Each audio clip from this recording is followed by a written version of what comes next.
Hi guys, welcome back to Psychology in a Snap. In this video, we'll talk about part 3, conformity. So let's zoom out and see the big picture, conformity to social rules. These forces don't just exist in experiments. We conform daily to social rules, which are governed by social norms about how we are expected to behave in a certain situation or as a member of society. So, conforming to a social rule is a powerful form of identification.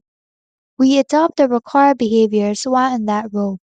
For example, like a teacher behaving according to the social rule when at school, but may not when it's a school holiday.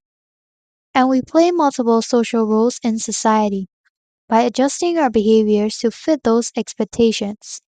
So you can see on the screen on the right, the person in the middle holds multiple social roles, such as being a family member, a friend to somebody, an employee at work, or a student at school.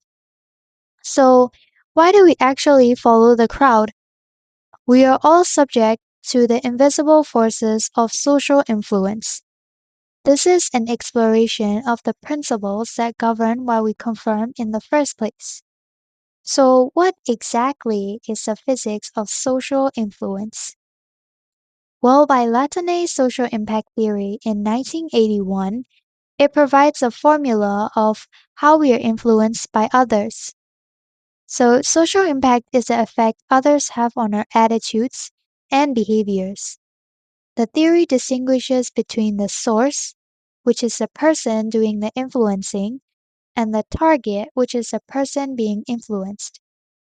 It is proposed that the impact on a target is a function of three key forces exerted by the source. So I'll break those down. Basically, the first force is strength. This refers to the perceived power, status, or authority of the source. A source with high strength, like a boss or recognized expert, will have a greater social impact than someone with little authority.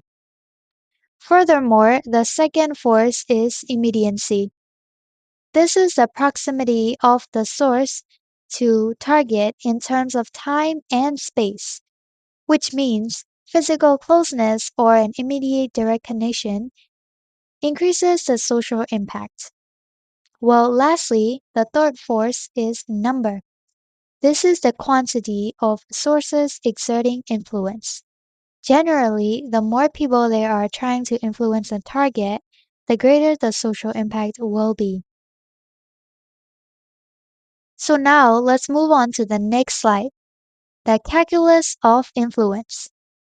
I is equal to the function of SIN, which is strength, immediacy, and number.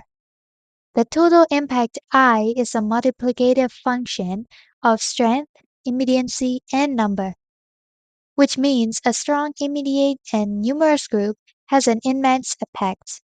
However, the influence of numbers has diminishing returns.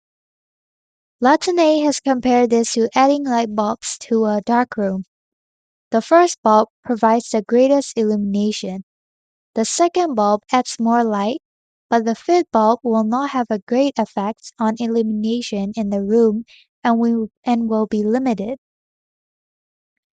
Moreover, let's talk about the laboratory of conformity by Ashline experiment. He wants us to see how we can measure the raw power of group pressure in a control setting. So, Solomon Asch in 1951 study was designed to do that by placing the individuals in a situation where their eyes told them one thing and the group told them another. So this will be the end for part 3 conformity, and I will talk about the experimental setup in the next video. Bye.